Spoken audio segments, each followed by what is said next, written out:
ദൈവനാമത്തിന് മഹത്വമുണ്ടാകട്ടെ. ഇന്നത്തെ നമ്മുടെ ചിന്തയ്ക്കായി ലഭിച്ചിരിക്കുന്ന വേദഭാഗം അപ്പോസ്തലനായ വിശുദ്ധ പൗലോസ് കൊരിന്ത്യർക്ക് എഴുതിയ 1-ാം ലേഖനം 13-ാം അധ്യായം 9-10 വാക്യങ്ങൾ. അംശമായി മാത്രം നാം അറിയുന്നു, അംശമായി മാത്രം പ്രവചിക്കുന്നു. പൂർണ്ണമായത് വരുമ്പോഴോ അംശമായത് നീങ്ങിപ്പോകും. ലൂക്കോസ് എന്ന ഒരു യുവാവ് ജീവിച്ചിരുന്നത് ഒരു സാധാരണ ഗ്രാമത്തിൽ ആയിരുന്നു. വലിയ വീടുകൾ കാണുമ്പോൾ എനിക്ക് അങ്ങനെ ഒരു വീടില്ലല്ലോ എന്നോർത്ത് അവൻ നെടുവീർപ്പിടുമായിരുന്നു.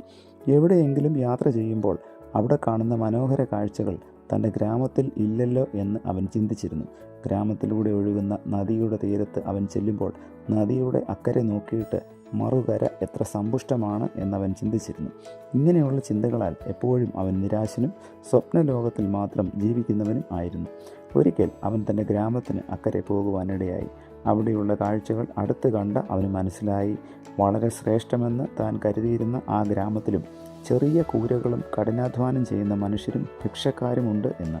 അതോടെ താൻ മനോഹരവും ശ്രേഷ്ഠവും എന്ന് കരുതിയ പല സ്ഥലങ്ങളും സന്ദർശിച്ച് അവിടുത്തെ സ്ഥിതി നേരിട്ട് അവൻ മനസ്സിലാക്കി. അപ്പോഴാണ് അവന് മനസ്സിലായത്, ദൂരെ നിന്ന് കാണുന്നത് പോലെയല്ല ആ ഇടങ്ങളിലെയും യഥാർത്ഥ സ്ഥിതി എന്ന്. അതോടുകൂടെ ലൂക്കാസ് തൻ്റെ ജീവിതശൈലി മാറ്റുകയും അധ്വാനത്തിലൂടെ ജീവിതം ശ്രേഷ്ഠമാക്കുവാൻ ശ്രമിക്കുകയും ചെയ്തു. ഇത് ലൂക്കാസിൻ്റെ കാര്യം മാത്രമല്ല, നമ്മിൽ അനേകരും ഇങ്ങനെയാണ്. ധനികരെ കാണുമ്പോൾ അവർ എത്ര ഭാഗ്യമുള്ളവരാണെന്ന് ചിന്തിച്ചേക്കാം. ഗൾഫ് നാടുകളെക്കുറിച്ച് കേൾക്കുമ്പോൾ അവിടെ ഒരു ജോലി ലഭിക്കുവാൻ വെമ്പുന്നവരാണ് പലരും. പക്ഷേ അവിടെ ജോലി ചെയ്യുന്ന എത്രയോ പേർ ദുരിതത്തിലാണ് കഴിയുന്നതെന്ന് അവർ അറിയുന്നില്ല. സ്വന്തം വീടും പറമ്പും ഭാര്യയുടെ താലിമാലയും പണയപ്പെടുത്തി അവിടെ ചെന്നിട്ടുള്ള പലരും അവിടെ അവരുടെ ദൈനംദിന ചെലവുകൾ പോലും നടത്തുവാൻ കഴിയാതെ കരയുന്നത് നാം കാണാറുണ്ട്. അക്കരെ ജീവിതം സുഖമാണെന്ന് ചിന്തിക്കുന്നവർ തങ്ങൾക്കില്ലാത്ത ഭാഗ്യങ്ങളെ ഓർത്ത് ദുഃഖിക്കുന്നവരാണ്. എന്നാൽ യഥാർത്ഥ ജീവിതം അങ്ങനെയല്ല. മറ്റിടങ്ങളിലെ പോലെ സുഖമായി ജീവിക്കുന്ന കുറച്ച് പേർ അവിടെയും ഉണ്ടാവും. തീ കത്തുന്ന വെയിലിൽ കഠിനാധ്വാനം ചെയ്യുന്നവരെ കണ്ടാൽ നാം കരഞ്ഞുപോകും. അതേ പ്രകാരം സ്വന്തം നാട്ടിൽ പ്രയത്നിച്ചിരുന്നു എങ്കിൽ ഇവിടെ പൊന്നു വിളയിക്കുവാൻ കഴിയുമായിരുന്നു. പക്ഷേ അക്കരെ പച്ച കണ്ട് ജീവിക്കുന്നവർക്ക് ഒരിക്കലും അത് സാധ്യമാവില്ല. യഥാർത്ഥത്തിൽ നമുക്ക് സാധിക്കേണ്ടത് നാം ജീവിക്കുന്നിടം സ്വർഗതുല്യമാക്കുക എന്നതാണ്. അത് നമുക്ക് സാധ്യമാകണം. എന്നാൽ ജീവിക്കുന്നിടം നരകമാക്കിയിട്ട് സ്വർഗത്തിൽ പോയി ജീവിക്കുവാൻ ഇച്ഛിക്കുന്നവരെ സ്വർഗത്തിൽ കൊണ്ടുപോയി ഇരുത്തിയാലും അവിടവും അവർ നരകമാക്കും.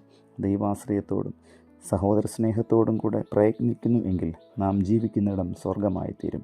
അതിനായി ഉന്നത ദർശനത്തോടും സമർപ്പണത്തോടും കൂടെ ജീവിക്കുവാൻ നമുക്ക് നമ്മെ തന്നെ ദൈവകരങ്ങളിൽ സമർപ്പിക്കാം. പ്രാർത്ഥിക്കാം. പ്രിയ കർത്താവേ, ലഭിച്ച വചനത്തിനായി നന്ദിയോടെ സ്തോത്രം. ഞങ്ങൾക്ക് ലഭിച്ചിരിക്കുന്ന സാധ്യതകൾ പരമാവധി പ്രയോജനപ്പെടുത്തുവാൻ തക്കവണ്ണം ഞങ്ങളെ സഹായിക്കണമേ. ഇല്ലായ്മയോർത്ത് ഞങ്ങൾ എല്ലായ്പ്പോഴും നിരാശപ്പെടുന്നവരും നെടുവീർപ്പെടുന്നവരുമാണ് കർത്താവേ.